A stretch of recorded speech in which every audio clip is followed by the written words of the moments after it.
오늘부터 요한복음 한 구절 한 구절씩 읽어가면서 끝까지 한번 요한복음을 한번 같이 한번 나눠보도록 하겠습니다. 먼저 요한복음은 신앙의 가장 초보자에게도 알맞은 책이다. 그렇게 이제 우리가 이해할 수 있고 참 단순한 복음이다. 그렇게도 알려져 있습니다. 가장 단순한 신자, 믿음의 그런 신자가 읽어서 이해할 수 있고 유익을 얻을 수 있는 그런 책이라고 말할 수 있습니다. 그리고 또 누군가가 하나님을 믿고 싶다, 아니면 예수님을 알고 싶다, 이럴 때 권하는 첫 번째 책으로 가장 많이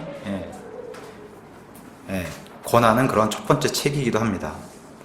왜냐? 즉 예수님을 믿음으로 구원을 얻을 수 있다는 이 단순한 교리가 명확하게 들어있는 책이 바로 이 요한복음이고, 또 우리가 로마서 같은 책은 다소 딱딱한 그런 음식에 비유할 수 있는 그런 책인데, 로마서가 좀 딱딱한 교리의 책이기 때문에 그게 먹고 좀 영적으로 소화시키기가 힘든 책인데, 그것에 반해 이 요한복음은 아기들의 이유식과도 같은 그런 책이다, 이제 이렇게 추천하는 그런 복음서입니다.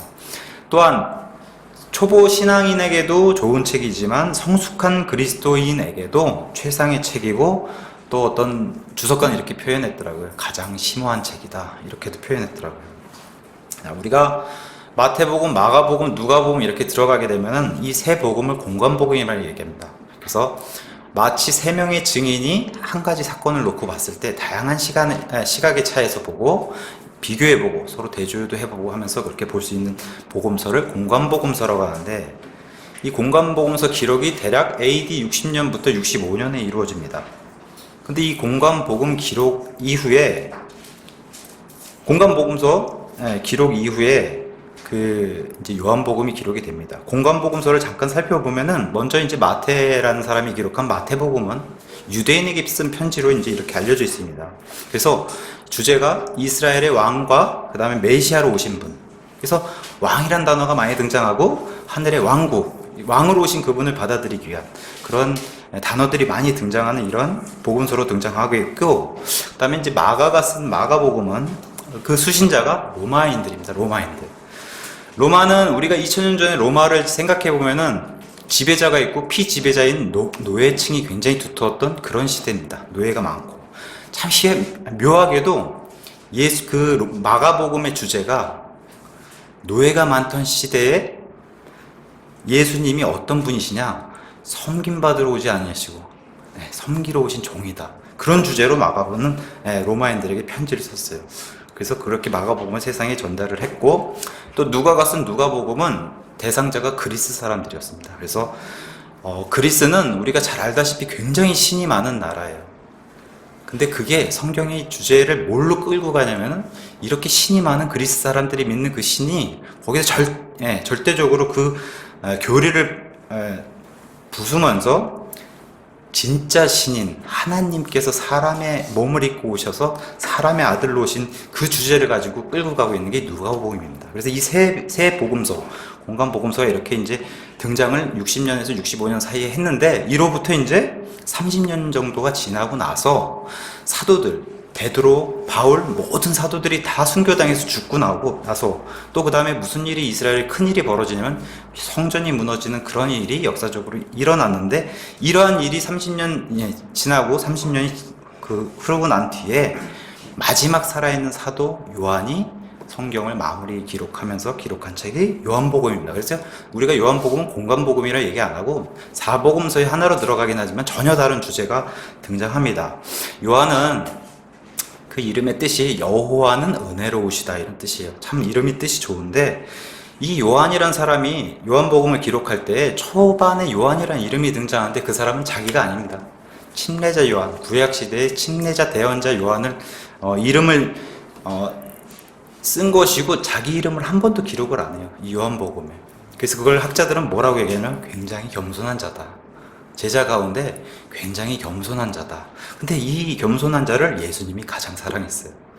그래서 요한복음에 등장했을 때는 예수님이 사랑하신 그 제자, 또 예수님 마지막 만찬 자리에서 예수님 그 가슴에 기대었던 그 제자, 이렇게 표현하고 있어요. 모든 제자들이 십자가 사건에 다 도망갔을 때에도 그 십자가 앞에서 자리를 지켰던 유일한 제자, 이렇게 등장하는 게 요한입니다. 이런 요한에게 예수님이 특권을 부여해 주시는 거예요. 마지막 성경 기록을 마무리할 수 있는 특권을, 마지막 사도로서. 그래서 이런 특권을 맡겼던 그런 제자로 등장하고 있고, 또한 이제 예수님 죽고 나서 부활한 이후에 마지막 이 요한의 말년을 우리가 터키 지역으로 알고 있는 소아시아 지방의 에베소라는 지역에 가서 목회를 하는 걸로 마무리하고 있고, 또한 더 말년에는 핍박받으면서 그 에베소 앞에 반모섬이라고 하는 그 섬으로 들어가서 거기서 유배를 당해가지고 핍박당하면서, 그러면서도 굉장히 고군분투한 말년, 죽기까지 그런 삶을 살았던 사람이 바로 사도 요한인데, 왜 고군분투한 이런 삶을 살 수밖에 없었냐? 그 당시에 이런 일이 생겼어요. 시간이, 부활하시고 나서 시간이 한 40년 정도, 또 50년, 60년 이렇게 지나가면서 예수님께서 하나님이시라는 그런 사실을 부인하는 사람들이 많이 생겨났고, 그러니까 신성을 부인하기 시작했고, 또한 하나님의 성령님으로 인해 수태돼가지고 태어난 사람의 몸을 입을 수밖에 없는 그 교리적인 그런 것을 부정하는 이 성육신의 부정, 이런 사람들이 등장했고, 예수님이 부활하신 것은 육체를 입고 부활하신 게 아니라 영적으로 부활했다라고 하는 이런 영지주의가 팽배하게 넘쳐나는 이런 걸 알리는 거짓 교사들이 많이 생겨나니까, 이런 거랑 영적 전쟁을 벌이고 있던 사람이 바로 사도 요한인데, 이 시대에 이제 그런 사도, 그래서 이러한 것들을 막기 위해서 요한복음, 요한 1, 2, 3서, 그다음에 요한계시록을 기록을 했습니다. 그래서 요한이 마지막 사도이자 예수님의 목격자, 그리고 최후의 증언을 기록한 책, 그게 바로 요한복음입니다. 공간복음의 시선은 예수님이 사람, 그쪽에 초점이 맞춰져 있어요. 공간복음의 시선은. 그래서 사람의 몸을 입고 오신 분, 그 다음에 종이 되신 분, 사람의 몸을 입고 메시아로 오신 분, 이런 사람의 인성에 초점이 맞춰져 있다면은 요한복음은 이분은 하나님이시다, 이게 큰 주제예요. 요한복음 아예 다른 주제로 이렇게 가고 있는 책이 요한복음입니다. 그래서 아버지 하나님의 뜻을 이루기 위해서 내려오신 하나님 아버지와 특별한 관계를 맺으신 독생자 아들 예수님, 이게 요한복음의 큰 주제예요. 우리가 아마 복음서를 읽는 이유, 아마 예수님을 더 많이 알기 위해서, 그죠? 복음서 안에 예수님을 잘 알 수밖에 없는 그런 내용들이 가득 차 있지 않습니까? 그래서 복음서를 읽는 이유 중에 하나가 예수님을 잘 알기 위해서, 또 예수님을 통해서 아버지 하나님을 바로 알고 잘 알기 위해서 이렇게 읽을 겁니다. 우리가 깊이 알고 싶은 그런 마음에서.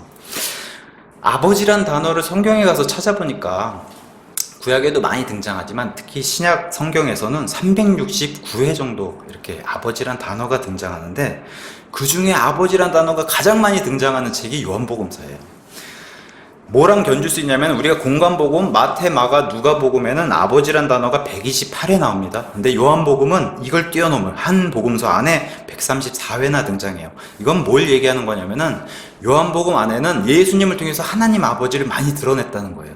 요한복음 안에는. 그걸 우리가 살펴보려고 하고, 또한 이제 요한복음서 안에 또 등장하는 많은 단어 중에 하나가 영생이란 단어가 많이 등장해요. 요한복음 안에. 그래서 영생이란 단어가 35회가 기록되는데, 그 정도로 하나님이 이 요한복음 안에 그러한 것도 많이 숨겨놓으셨고, 또 그래서 요한복음, 우리가 유명한 구절, 요한복음 17장 3절에 영생은 이것이니 곧 그들이 유일하신 참 하나님, 진짜 하나님, 그분인 아버지를 아는 것, 그 다음에 아버지께서 보내신 예수 그리스도를 아는 것, 이게 영생이라고 이제 정의를 내려줬는데, 이런 귀한 말씀도 요한복음 안에 들어가 있는 겁니다. 그래서 영생에 대해서 이거를 정의해 놓고, 또 아까 우리 기독교의 가장 중요한 핵심 믿음, 그 믿음이 약 100번 정도 요한복음에 나오는데, 이 정도 했으면 어느 정도 각 장마다 한 5회 정도 등장하는 거예요. 굉장히 믿음을 통해서 구원을 받는다고 하는 이 단순하고 명철한 이 교리가 풍부하게 들어있는 게 바로 요한복음입니다. 그래서 요한은 이 요한복음을 기록한 이유를 이렇게 말을 해놨어요. 요한복음 19장 31절에 이것들을 기록함은 예수님께서 하나님의 아들 그리스도이심을 너희가 믿게 하려 함이요, 또 믿고 그분의 이름을 통해 생명을 얻게 하려 함이니라. 첫 번째는 유대인들이 이걸 안 믿었잖아요. 하나님의 아들인 사실을 안 믿었잖아요. 그래서 예수님을 죽이게 되는데, 이걸 기록한 이유가, 요한은 다시 말해 목격자고 마지막 사도예요. 이분이 진짜 하나님의 아들이셨다. 그거를 계속해서 알리고 있는 겁니다. 그래서 이분을 믿어야지 영생을 얻을 수 있다. 이게 가장 큰 핵심으로 이제 자기가 이 요한복음을 기록한 그 목적을 이렇게 적어놨습니다. 요한복음의 개요를 좀 살펴보면은 우리가 1장 1절부터 쭉 살펴봤을 때 18절까지 1장 18절까지 딱 보면은 굉장히 넓은 스펙트럼, 광대한 스케일을 아예 그냥 팍 던져줘요. 온 우주보다 더 큰 일을 확 던져줘요. 이 하나님이란 사실을 아예 그냥 선포하고 나가기 때문에. 그래서 이분이, 이렇게 크신 분이 정말 초라하게 사람이 육신을 입고 내려오셨다. 그게 이제 1장 18절까지의 얘기를 축약해서 이렇게 해놨고, 1장 19절부터 아예 그냥 부분 띄워서 12장까지는 제가 이제 요한복음의 내용을 대략적으로 이렇게 알려드릴게요. 한번 머릿속에 다 아는 우리 사건들이고, 기록들이고 해서. 요한복음 12장까지는 예수님의 공생의 사역을 쭉 보여줘요. 요한복음서에. 그래서 침례자 요한부터 등장하면서 제자들을 부르고, 그 다음에 가나안 혼인잔치에서 처음으로 이제 기적을 보이시고, 그러면서 계속해서 중요한 그 니고데모를 만나서 구원받게 하는 이런 일들, 다시 태어나야 된다는 이런 진리도 선포해 주시고, 또 그 수가성 여인을 만나서 또 수가성 여인도 구원시켜 주면서 참 다양한 사람들을 만났을 때 다양한 방법을 하나님 접근하셔서 구원을 베푸시는 이런 것도 하나님이 기록해 주셨고, 그 다음에 이제 병약한 자들, 우리가 많은 복음서에서 등장했듯이 병약한 자들의 그 사건도 더 자세히 들어가서 장님들과 이런 병약한 자들을 많이 고쳐주시면서 예수님이 내가 곧 하나님이다라는 사실을 계속 이렇게 선포하시는 그런 일이 계속 기록이 되고 있어요. 요한복음 6장에 유명한 그 오병이어 기적을 얘기하시면서 그 바다를 또 걷는 이런 사건도 보여주시고, 내가 하늘에서 내려온 참빵이다, 이 정말 엄청난 교리도 얘기해 주셨어요. 그 다음에 우리가 잘 아는 가늠한 여인, 그러니까 하나님의 긍휼함이 얼마나 크신가, 가늠한 여인도 용서해주는 그런 사건도 보이시면서 내가 세상의 빛이다, 이런 진리를 계속해서 예수님이 선포해 주셨어요. 이런 것뿐만 아니라 십자가에서 난 반드시 죽어야 된다, 그리고 하나님 아버지께로 돌아가야 된다는 그런 죽음과 승천에 대한 예고도 해주셨고, 심지어는 유대인을 향해서 너희는 마귀의 자식이다, 너희가 아브라함 자식이라고 이렇게 자랑을 하지만 너희는 마귀의 자식이다, 하나님의 아들을 도통 믿지를 않는다, 이런 엄청난 비밀도 얘기해 주셨어요. 날 때부터 눈먼 사람도 고쳤어요. 저도 간증에서 말씀드렸다시피 저도 요한복음을 굉장히 좋아합니다. 왜냐? 요한복음 9장의 말씀으로 저도 구원받았기 때문에 굉장히 저도 개인적으로 이렇게 애정이 가는 그런 책이 바로 요한복음입니다. 그 다음에 내가 선한 목자다, 이렇게 말씀해 주신 게 요한복음 10장에 등장하고, 우리가 잘 아는 나사로도 부활시켰던 사건이 바로 요한복음 11장에 등장합니다. 이러면서 이제 또 베다니와 예루살렘에 가서 예수님이 이제 십자가에 달리셔야 된다는 그런 죽음을 예고한 게 이제 12장까지 나오고, 또 13장부터 17장까지 예수님이 많은 교훈적인 얘기들을 많이 해주셨어요. 섬기는 모습, 제자들의 발도 씻어주시고, 특히나 만찬자리에서 알려주신 진리의 선포, 서로 사랑하라, 너희 형제끼리 서로 사랑하라, 내가 곧 길이요 진리요 생명이니 나를 통하지 않고는 아무도 아버지께 오지 못하느니라, 구원은 오직 예수 그리스도 통해서만 가능하다는 사실, 이런 진리도 알려주셨고, 또 내가 가고 난 뒤에 슬퍼하지 마라, 진리의 영을 내가 보내줄 것이다, 우리 신약 성도에게 더구나 참 힘이 되는 이런 진리의 영을 보내주시겠다는 이런 말씀도 요한복음에 넣어주시면서, 그래서 이 성도들을 격려해주는 이런 것도 예수님이 기록해 주셨어요. 그러면서 유명한 그리스도의 기도가 요한복음 17장, 제자들과 또 아버지와 아들과 이 모두가 하나라는 그런 중요한 교리가 들어있는 그런 기도도 예수님께서 요한복음 17장의 기도에 기록해 주셨고, 마지막 이제 18장부터 20장 끝까지 그건 예수님의 이제 고난과 영광, 십자가에서 고난 당하시고 부활하시고 영광 받는 이런 것도 요한복음에 자세하게 기록해 주셨습니다. 그 다음에 이제 드디어 21장에 가서 보면 자기를 부인한 그런 배신한 그런 제자들을 다시 한번 제자들 앞에 나타나면서 제자들을 용서해 주시고, 이 제자들을, 그러니까 예수님을 이렇게 바라보면은 쳐서 쓰러뜨리는 분이 아니시라 쓰러져 있는 제자들, 성도들을 일으켜 세워주신 분이 예수님이시고 우리의 하나님 아버지가 그런 분이시다, 이걸 잘 보여주는 게 바로 요한복음이세요. 그래서 다시 이렇게 세워주셔서, 그러니까 나중에는 어떻게 돼요? 이 제자들이, 그러니까 누가 그런 얘기를, 어떤 사람이 노예시장에 나온 흑인을 살려고 이렇게 배당을 막 이제 뭐라죠? 이렇게 딜러들이 막 이렇게 가격을 올리면은 이제 가격을 쳐서 내가 저 노예를 사겠습니다 하고 샀어요, 어떤 노예를. 근데 그 노예는 얘기해요. 나는 당신을 주인으로 섬기지 않겠습니다. 완강히 거부하는 그런 노예가 있었는데 이 산 사람이 뭐라고 얘기했냐면, 나는 당신을 살려고 한 게 아니라 당신을 놓아주기 위해서 산 겁니다. 이렇게 했던 이 노예가 나는 죽을 때까지 당신 섬기겠습니다. 사실 이게 종의 자세입니다. 실제로 있었던 사건이고. 근데 지금 사도들과 예수님의 제자들이 이런 모습을 보였어요. 다 도망갔던 그런 사도들과 제자들이 나중엔 예수님을 위해서 목숨까지도 기꺼이 내놓는 이런 모습을 다 보여주는데, 그런 제자들을 세워주시는, 다시 회복시켜주시는 것도 요한복음 21장에 마무리하면서 기록해주고 있고, 이후에는 정말 지금까지 이 제자들도 상상해보지 못했던 지금 우리가 하고 있는 이런 교회 시대를 열어주시는, 그래서 그걸로 바로 요한복음 20장 넘어서 사도행전 1장 시작하면서 이제 교회 시대를 쭉 열지 않습니까? 성경이 그거를 보여주시는 거겠습니다. 세워주시면서 그것도 잘 나타내 있는 게 이제 요한복음입니다. 그래서 먼저 1장 1절부터 3절 이렇게 가서 보시면은 요한복음이 이렇게 시작합니다. 처음에 말씀이 계셨고 말씀이 하나님과 함께 계셨으며 말씀이 하나님이셨더라. 바로 그분께서 처음에 하나님과 함께 계셨고 모든 것이 그분에 의해 만들어졌으니 만들어진 것 중에 그분 없이 만들어진 것은 하나도 없었더라. 너무나 광범위한 이런 스케일의 말씀을 아예 그냥 푹 던지고 그냥 뭐라 그러죠? 방심한 사이 훅 들어온다고. 정말 요한복음을 열자마자 이런 엄청난 말씀을 주시면서 복음의 시작은 죄인이 먼저가 아니라, 너희가 죄인이라는 사실이 먼저가 아니라 창조가 먼저다. 이걸 말씀해 주는 거예요. 복음의 시작이 죄인이 먼저가 아니라 창조가 먼저다.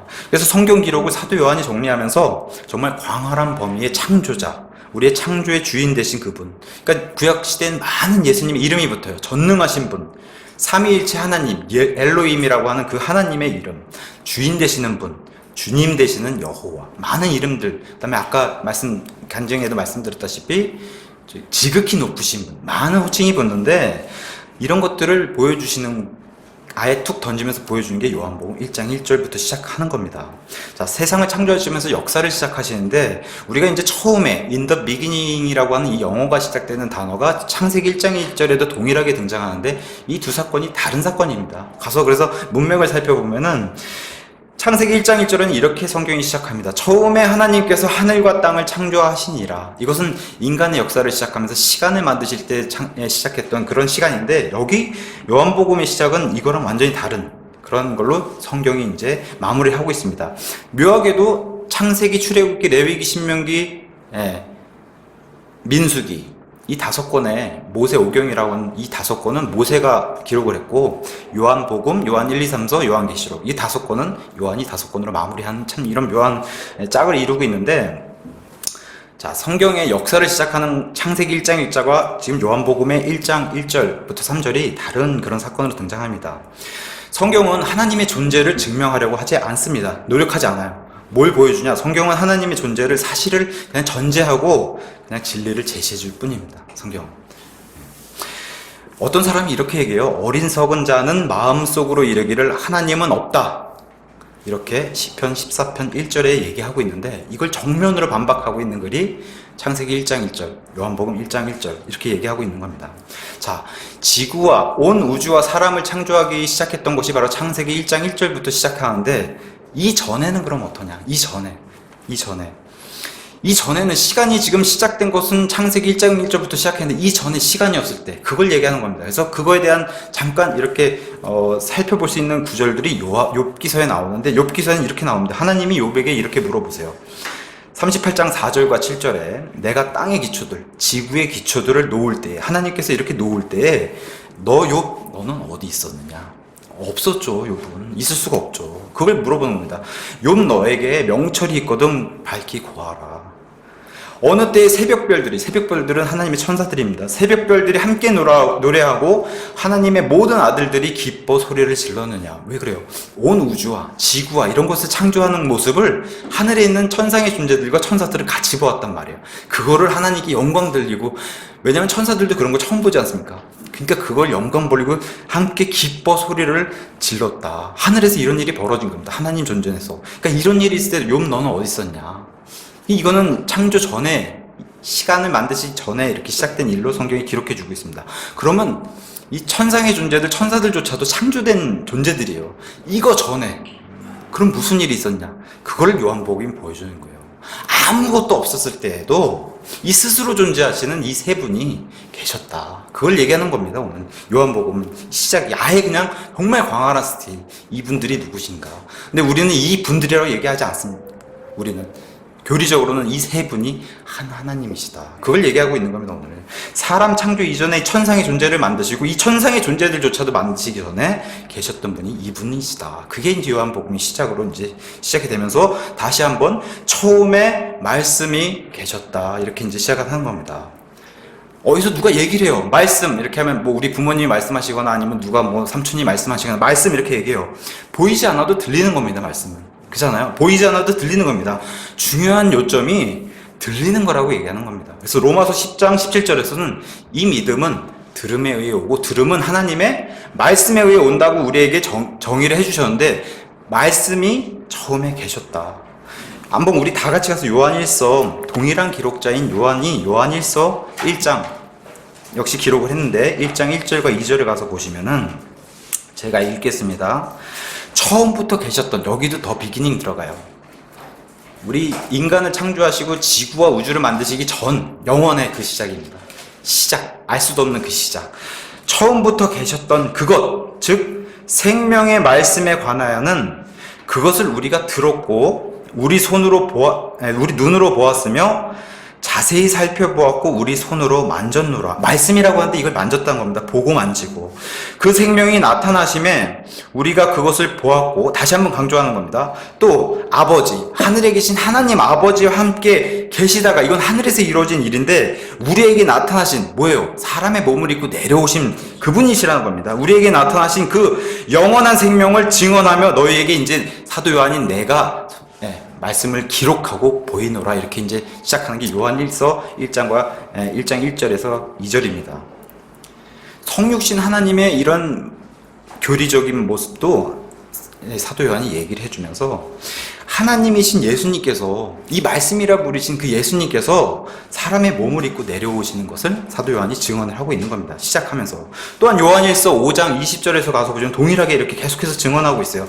또 하나님의 아들이 오셔서 우리에게 깨달음을 주사 우리가 진실하신 분, 그러니까 예수님이 오시니까 누구를 알게 됐냐면 아버지를 알게 됐다는 거예요. 그 아버지를 진실하신 분이라고 소개하면서 우리가 진실하신 분을 알게 하셨음을 우리가 알며, 또 우리가 진실하신 분, 그분의 아들, 그러니까 진실하신 분, 그 하나님 아버지의 아들 예수 그리스도 안에 있음을 아노니 이분은 참 하나님이시여 영원한 생명이시니라. 예수님이신데 이분도 하나님의 아들이시고, 근데 이분은 뭐라고 설명합니까? 참 하나님이시여 영원한 생명이니라. 사도 요한이 이렇게 해서 기록을 해줬습니다. 요한도 예수님과 함께 3년 반 동안 동고동락을 했어요. 이 말씀이라고 표현하신 이분, 말씀께서 요한을 하늘로 휴거받게 해서 올리신 사건이 하나 등장해요. 그게 바로 요한계시록입니다. 사도 요한에게 허락하신 가장 큰 특권 중에 하나가 모든 사도들이 다 죽고 나서 없었을 때에도 여전히 이 땅에 마지막으로 사도 요한에게 기회를 주시고 마지막으로 이 사도 요한에게 보여주신 것은 세상 끝나는 그날, 심판의 날, 그 다음에 영원한 세상까지 보여준 그런 특권도 사도 요한에게 허락하셨는데 왜냐? 아까 제가 다시 말씀드리죠. 예수님 제자 가운데 가장 겸손한 제자, 그런 제자가 가장 사랑을 많이 받는다. 이게 그냥 우리가 항상 명심해야 되는 거예요. 겸손한 자를 이렇게 좋아하신다. 하나님께서, 예수님께서. 자, 이 사도 요한에게 보여주신 요한계시록에는 심판자로 다시 오시는 예수님을 보여주셨어요. 그래서 예수님의 이런 지상에서의 마지막 그 심판, 그 다음에 하늘에서의 혼인 만찬이 열리는 그런 거 다 보여주시면서 마지막으로 예수님이 공중에 7년 계시다가 땅에 자기 발을 내려오시려, 저 이스라엘 올리브산에 발을 내려오실 때에 계시록 19장 13절에 예수님이 지상의 모습에 성경이 그려주고 있고 그걸 사도 요한이 보고서 기록을 했는데, 지금 요한복음 1장 1절에서 처음에 말씀이 계셨다. 요한일서 1장 1절에서 처음부터 계셨던 그 말씀. 근데 계시록에 가서 다시 뭐라고 합니까? 그 말씀이 지상의 땅을 밟으셨다. 이렇게 이제 사도 요한이 얘기를 하고 있는 겁니다. 2절, 바로 그분께서 처음에 하나님과 함께 계셨다. 바로 그 말씀께서, 그 예수님께서 처음에 하나님과 함께 계셨다. 그래서 우리가 중요하게 생각하는 삼위일절의 구절 하나를 딱 대시오. 그럼 킹제임스만 있는 그 성경 구절을 딱 댈 수 있어야 됩니다. 요한일서 5장 7절, 하늘에 증언하는 세 분이 계시니 곧 아버지와 말씀과 성령님. 그래서 누가 듣더라도 이 말씀이 예수님이라는 사실을 부인할 수 없습니다. 아버지와 말씀과 성령님이시라. 또 이 세 분은 하나이시니라. 그래서 우리는 세 분이라고 얘기 안 하고 한 하나님. 그래서 하나님이라고 부르는 그 존재 안에 세 분이 다 계시고, 우리가 주님이라고 부르는 그 존재 안에 세 분이 계시고, 우리가 여호와라고 부르는 그분 안에 세 분이 다 계신 거예요. 근데 이스라엘이 넘어지게 된 이유가 뭡니까? 자기들이 과거에 구약시대에 계속해서 섬겼던 그 여호와가 정말 초라하게 사람의 몸을 입고 내려오셨다고 하니까 그거를 못 견디겠는 거예요, 이스라엘 사람들이. 자기들이 봤을 때 어마어마하게 큰 분이시라고 여호와 하나님을 생각했는데 그분이 육신을 입고 내려오셨다고 하니 이스라엘이 걸려 넘어지게 되는 그런 일도 요한복음에 자세히 기록해 주고 있는 겁니다. 삼위일체 하나님은 기독교에만 있는 독특한 교리예요. 한 하나님 안에 세 분 계시는 거, 한 주 안에 세 분 계시는 거, 한 여호와 안에 세 분 계시는 거. 독특한 삼위일체 교리. 그래서 우리가 이런 것들을 이해하기 위해서는 시간을 보면 과거와 현재와 미래 하나라도 빼면 시간이 구성이 안 되는 이런 것들을 우리가 삼위일체 하나님으로 이해할 수 있게 이렇게 하나님께서 섭리로 만들어 주셨고, 또 우리 사람의 존재, 하나님의 형상을 따라 사람을 지으셨을 때 사람을 영혼 육으로 이런 삼중적인 구조로 만들어 주신 그런 부분을 통해서 하나님을 이렇게 알 수 있도록 이렇게 만들어 주셨습니다. 그래서 어떤 분은 이렇게 얘기해요. 우리 아버지 하나님이 우리의 혼을 담당하시고 우리의 영을 담당하시는 성령님, 그 다음에 우리의 연약하면 맨날 뭐가 등장해? 육신이 등장하잖아요. 그 육신을 담당하신 분이 바로 예수 그리스도. 그래서 육신을 입고 내려오셔서 우리의 연약한 육신을 담당하신 분, 이렇게도 이제 표현할 수 있습니다. 자, 3절에 가서 보시면은 모든 것이 그분에 의해 만들어졌으니 만들어진 것 중에 그분 없이 만들어진 것은 하나도 없었더라. 예수님이 한 하나님으로 같이 계시면서 모든 걸 창조하셨다. 골로새서 1장 15절에 여호와 증인들이 많이 사용하는 구절이 있어요. 그분께서는 보이지 아니하시는 하나님의 형상이시오. 이건 맞죠. 하나님의 아들이시니까. 근데 모든 창조물의 처음 난 자다. 이렇게 해서 자꾸 예수님도 하나님이 아버지가 창조한 창조물, 자꾸 이렇게 아들 하나님을 깎아내리는 그러한 교리를 가지고 있는데 그렇지 않아요. 그 다음 구절이 뭐라고 얘기하냐면은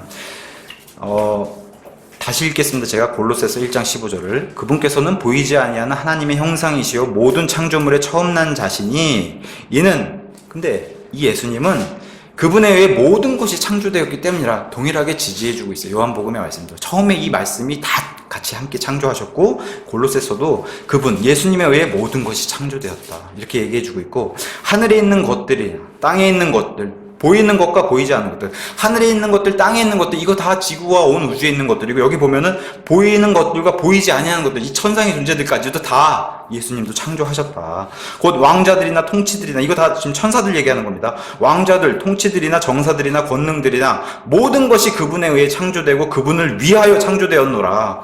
또 그분께서는 모든 것보다 먼저 계시고 모든 것은 그분으로 말미암아 존재하느니라. 그래서 예수님이 주인공이시라는 이런 사실을 성경이 계속해서 증언을 해주고 있는 겁니다. 그러니까 창세기 1장 1절부터 시작해서 여기 영원 전에 그런 천상의 존재들, 창세기 1장 1절부터 시작해서 해와 달과 별들, 식물과 동물과 그리고 마지막으로 인간까지도 다 예수님이 창조하셨다. 그러면서 이제 4절, 그분 안에 생명이 있었으며 그 생명은 사람들의 빛이더라. 성경은 생명에서 생명이 나온다고 진리로 선포하고 있습니다. 생명에서 생명이 나올 수밖에 없다. 세상이 가르치는 진화론은 생명이 아닌 곳에서 생명이 나온다고 가르쳐요. 물에서 시간이 많이 지나면 세포가 되고 그 세포이 분열되면서 물고기가 되고 물고기에서 다리가 생기고, 또 시간이 오래 지나면 그 물고기에서 물 밖으로 나와서, 그런 식으로 자꾸 생명이 아닌 곳에서 생명이 된다라고 얘기를 하는데 어마어마한 거짓말이죠. 성경은 생명에서 생명이 나온다 이렇게 얘기하고 있는데, 성경 안에 많은 과학적인 요소들, 진짜 과학을 많이 하나님께서 숨겨 놓으셨어요. 아니 어쩌면 많이 드러내 놓으셨어요. 지구는 둥글다, 이거 성경이 아예 진리로 선포하고 가는 말씀입니다. 지구를 포함한 온 우주의 별들이 허공에 매달려 있다. 이미 4000년 전에는 욥이란 사람이 이걸 밝혀냈어요. 하나님의 말씀으로 영감으로 기록했기 때문에. 이게 진리이기 때문에. 이제 이거를 안 거는 우리의 과학으로는 얼마 안 된 시간인데 이미 4000년 전에 성경 기록을 통해서 하나님이 알려주셨고, 사람의 생명은 피에 있다. 이런 사실.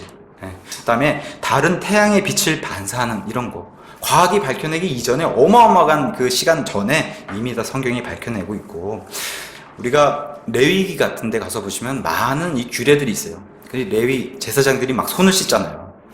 흐르는 물에 박테리아를 씻어낼 수 있다고 얘기하는 게 바로 성경이에요. 그리고 우리가 바리새인들이 좋아하는 거 있잖아요. 식사 전에 꼭 손을 씻어야 된다고. 그거 안 씻었더니 제자들에게 뭐라 하잖아요. 관례대로 안 한다고. 그 위생적인 부분, 그게 다 과학적으로 성경의 기록이 먼저 돼 있고, 그러니까 성경이 얘기하는 건 뭐예요? 하나님 말씀 속에 과학은 오류가 없다라는 거예요. 진짜 과학이라면. 그걸 얘기하고 있습니다, 계속. 말씀을 뒷받침해 줄 수 있는 가장 큰 증거가 사실 과학인데, 성경 안에 과학은 오류가 없어요. 왜냐? 하나님이 완벽하신 분이시기 때문에. 근데 우리가 세상에서 배우는 과학, 이런 것은 매년 교과서를 개정해요. 자기네들도 오류투성이기 때문에. 제가 말씀드리는 과학은 성경 안에 진짜 과학을 얘기하는 거고, 세상에서 얘기하는 과학은 매년 개정되는 오류가 많이 발견되고 있다. 참된 과학은 성경과 모순을 일으킨 적이 없는데, 오히려 뭘 이건 얘기하냐면, 과학은 오류가 없는데 과학자들이 오류를 발생시킨다는 거예요. 과학자들이. 자, 과학으로 성경의 모순을 잡아낸 과학자가 없습니다, 사실은. 이론과 추측을 가지고 성경을 공격하는 그런 무의미한 시도만 있을 뿐입니다. 우리가 성경을 읽다 보면 많은 구체적인 숫자들이 등장해요. 성경을 읽다 보면. 예를 들면 뭐 왕들의 통치 기간이라든가 노아가 들어갔던 홍수의 날들이라든가 굉장히 자세하게 하나님이 말씀에 이렇게 기록해 주셨어요. 이스라엘 군대의 수, 레위, 나를 섬기는 레위 사람들의 숫자, 굉장히 자세하게 하나님이 기록해 주셨어요. 근데 이거에 반해서 우주의 시작 200억 년, 아니면 또 뻥튀기 해서 250억 년. 이건 뭐 엄청난 숫자인데 그냥 툭 던지고 말죠, 그냥. 그 다음에 지구의 나이는 뭐 50억 년. 그죠? 그 다음에 뭐 100만 년 전에 공룡이 있었다. 그래서 어떤 목사님은 이런 표현을 썼더라고요. 만약에 시험이 이런 문제가 나왔을 때 수학 문제인데 100만보다 좀 적은 수일걸요? 이렇게 답을 쓰라는 거예요. 그게 세상 과학이 얘기하는 거라는 거예요. 그게 정답으로 맞춰지겠냐는 거죠. 그 문제를 낸 사람이. 근데 지금 세상 과학은 그게 정답이라고 내놓고 있으니까 얼마나 이게 엉터리냐, 이제 어떤 목사님이 그렇게 재밌게 표현했더라고요. 터무니없는 과학의 숫자다. 네. 어떤 사람들은 말해요. 나는 성경을 믿지 않고 과학을 믿는다. 이런 얘기를 많이 해요. 어떤 세상 사람들이. 근데 이건 틀릴 수밖에 없어요. 과학을 믿는 게 아니라 과학자를 믿는 거예요. 네, 과학을 믿는 게 아니라 과학자를 믿는다. 과학을 신뢰한다면은 하나님의 존재를 부정할 수 없는 게 진리예요. 성경 안에 있는 것들이. 네, 성경 안에 진짜 과학들이 많이 있기 때문에. 자, 생명은 하나님 안에만 있다. 이렇게 이제 성경이 얘기해 주는 거예요, 우리한테. 생명은 하나님 안에만 있다. 그래서 그분이 우리에게 주셔야만 우리가 존재할 수 있다. 이거를 요한복음에서 얘기해 주는 겁니다. 시작부터. 요한일서 1장 5절에서는 사도 요한은 이렇게도 표현해요. 생명의 빛이신 예수님이시다. 자, 사도 바울이란 사람이 굉장히 훌륭한 그리스도인인데 시리아에 있는 다마스쿠스로 가는 길에서 예수님을 만났어요. 해보다 밝은 빛이 사도 바울을 덮쳤을 때 사도 바울이 얘기한 게 있어요. 누구십니까? 빛에다 대고 얘기를 했단 말이에요. 누구십니까? 근데 예수님 대답이 참 재밌어요. I am Jesus 이렇게 얘기해요. 영어로는 I am Jesus. I am인 존재는 스스로 존재하는 그런 분이에요. 영어 뜻이. 여호와라는 뜻이란 말이에요. I am이. 여호와인 예수다 이렇게 얘기한단 말이에요. 너무 멋있는 표현이죠. 빛이. 이 빛이 도대체 누구십니까? 얘기했을 때 나는 네가 핍박하는 예수다 이렇게 대답해 주세요. 근데 영어로는 I am Jesus하고 쭉 시작해요. 참 멋있는 이런 대답인 것 같아요. 그런 생명이 비치신 분이 바로 예수님이시다. 자, 그러면서 5절. 그 빛이 어둠 속에 비치되 어둠이 그것을 깨닫지 못하더라. 지금도 계속해서 비춰주고 계시다는 거예요. 이게 계속 현재형이에요. 영어로는 현재형. 계속해서 비춰주고 계신다. 요한복음 1장 9절에서는 이 빛이 참빛이다. 모든 사람에게 비치고 있다. 더 특별히 2000년 전에 예수님이 오시고 난 이후에는 아무도 여기서 예외가 없다.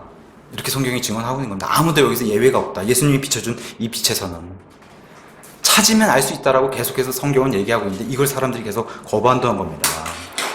요한복음 8장 12절에서는 이렇게 얘기합니다. 그때 예수님께서 다시 그들에게 말씀하여 이르시되 나는 세상의 빛이니 나를 따르는 자는 어둠 속에 다니지 아니하고 생명의 빛을 얻으리라 이렇게 하시니라 이렇게 말씀해 주셨어요. 생명의 빛을 찾으면 얻을 수 있다. 예수님 계속 요한복음에서 이렇게 말씀해 주시고, 근데 이제 예수님이 이렇게 계속해서 비춰 주시는데 이 빛에 반응한 사람들이 있고 이 빛을 피해서 어둠으로 들어간 사람들이 있다. 요한복음에서 계속 그걸 알려주고 있는 겁니다. 그래서 요한복음 3장 19절에서 21절에서는 이렇게 성경이 얘기해요. 정죄는 이것이니 예수님이 가만히 두지 않겠다는 거예요. 마지막엔 정죄하시겠다. 그건 뭐예요? 죄가 있다라고. 정죄는 이것이니 곧 빛이 예수님이 세상에 왔을 때 사람들이 자기 행위가 악함으로 빛보다 이 예수님보다 어둠을 더 사랑한 것이니라. 이는 악을 행하는 자마다 자기 행위를 책망받을까 염려하여 빛을 미워하고 또 빛으로 나오지 아니하기 때문이라. 그러나 진리를 행하는 자는 빛으로 나오나니 이것은 자기 행위와 또 그 행위가 하나님 안에서 이루어졌음을 나타내려 함이라. 우리가 동일하게 이 빛을 받은 사람들이기 때문에 세상에 나가서 이 빛을 내게 되면은 어둠이 싫어해요. 당연한 거예요. 그래서 핍박받는 거예요. 우리가 세상 가서. 근데 뭐라고 얘기해요? 악을 행하는 자는 자기 행위 때문에 우리를 계속해서 핍박할 수밖에 없다. 이렇게 성경이 증언하고 있고, 도리어 우리 편에서는 뭐라고 얘기해요? 진리를 행하는 자는 빛으로 나오나니 빛 가운데 걸어갈 수밖에 없다라고 얘기하는 거예요. 빛으로 나오나니 이것은 우리 행위를 통해 예수님 영광받고 하나님의 영광이 드러나는 이런 일이 우리 안에 벌어져야 된다. 성경이 증언해주고 있는 겁니다. 빛에 반응한 자, 그것을 성경이 빛의 자녀라고 얘기하는 겁니다. 빛의 자녀. 그래서 에베소서 5장 8절도 이렇게 얘기해요. 너희가 한때는 어둠이었으나 이제는 주 안에서 빛이니 빛의 자녀들로서 걸으라. 데살로니가 전서 5장 5절도 동일하게 너희는 다 빛의 자녀요 낮의 자녀니라. 제가 예전에 구원받기 전에 낮에 돌아다니는 거 되게 싫어했어요. 항상 밤에 활동하고. 왜냐? 밤이 더 좋은 거예요. 너무나 당연하잖아요. 마귀의 자식이니까 밤이 더 좋은 거예요. 빛에 나오는 게 싫었어요. 밤에만 활동하고. 근데 성경도 동일하게 빛 가운데 거하는 사람들은 낮의 자녀다. 이렇게 얘기하는 거예요. 낮의 자녀.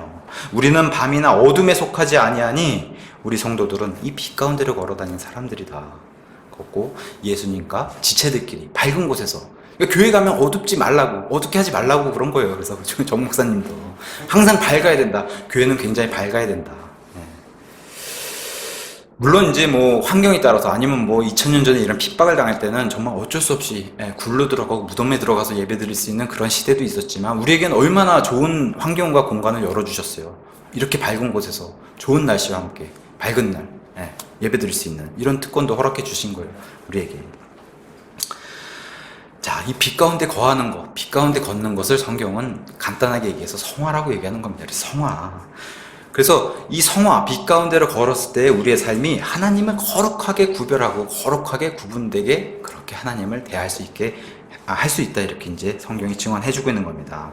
안타까운 일이 있죠. 근데 우리 주변에 빛보다 어둠을 더 사랑하는 사람들이 훨씬 더 많다는 겁니다. 주변에는.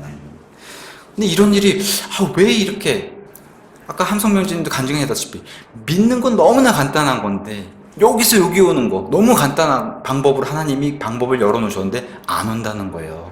이것에 대해서 사도 바울은 이렇게 정의를 했습니다. 고린도전서 2장 14절에 이것은 영적인 일이기 때문에 그렇다. 육신적인 일이 아니라 영적인 일이기 때문에 영적으로 분별되어 있는 일이기 때문에 여기서 여기 정말 단순한데 이거 건너오는 게 힘들다는 거예요. 여기서 여기 간단한데 그걸 자세히 들여다보면 이게 사망에서 생명으로 옮겨오는 거기 때문에 이게 영적인 일이다. 그래서 힘든 일이다. 이렇게 얘기하는 겁니다. 성경의 진리는 구원받지 못하는 사람들의 이유에 대해서 이렇게 요한복음은 정의해 놓는 거예요. 빛보다 어둠을 더 사랑하기 때문에. 이렇게 얘기해요. 하나님 관역에서 벗어난, 영광에서 벗어난 빛보다 어둠을 더 사랑하기 때문에 이렇게 정의를 하고 있습니다. 더 쉽게 얘기하면 예수님도 유대인에게 하신 말씀처럼 예수님보다는 마귀를 더 사랑한다. 이렇게 이제 아예 그냥 대놓고 얘기할 수 있어요. 마귀를 더 사랑한다. 이게 사실 성경이 얘기하는 정의예요. 구원받지 못한 사람들의. 자, 결론을 드리면 이 요한복음 1장 1절부터 5절에 결론을 내리면은 영원 전에 계셨던 세 분이 계세요. 영원 전에. 세 분만 계셨어요. 영원전. 이 세 분은 우리는 한 하나님이라고 얘기하는데 이 한 하나님께서 세상을 창조하셨어요. 네. 근데 우리가 이제 뭐 아버지가 제일 세고 아들이 그 다음이고 성령님 그 다음 이런 얘기 하는 게 아니에요. 이 아버지와 아들과 성령님은 세 분이 동일한 능력을 가지고 계시고 동일한 분이세요. 동일한 분. 이 동일한 능력을 가지고 동일한 분이신데 질서적으로는 아버지가 제1위격, 아들이 제2위격, 성령님이 제3위격 이렇게 이제 부르는 겁니다. 성경이 그걸 나타내고 있기 때문에. 그래서 그중 제2격 되시는 예수님을 더 조명했어요. 성경이. 이 예수님을 주인공으로 만들었어요. 아버지께서. 주인공으로 만드시고 주인공으로 높이셨어요. 그래서 이 예수님께서 처음부터 계셨고 창조와 모든 것에 예수님이 계신다는 사실을 요한복음 시작부터 알려주고 있었습니다. 알려주고 있어요. 근데 여기에 아까 제가 말씀드렸다시피 유대인들이 걸려 넘어졌어요. 자기들이 믿었던 구약시대에 그렇게 어마어마하게 큰 신의 산에서 그렇게 큰 두려워했던 그런 존재, 여호와라고 하는 존재, 여호와라고 부를 수도 없었어요. 그래서 아도나이라고 부르는 그 존재가 육신을 입고 나타나는데 너무 볼품없으니까 이스라엘이 다 걸려 넘어지고 오히려 인정할 수 없다고 해서 죽이게 되는 그런 모습을 보여준 게 바로 복음서에 나온 기록입니다. 복음을 가지고 이 땅에 내려오신 분 예수님만이 생명의 빛을 줄 수 있다는 사실을 오늘 좀 마음에 새기고 이제 이게 출발이니까요. 요한복음에 한 절 한 절 이렇게 같이 살펴볼 건데 요한복음은 이렇게 한 구절 한 구절 같이 나누면서 이렇게 하나님과의 깊은 교제를 나누는 그런 2019년이 되기를 예수님의 이름으로 축원합니다.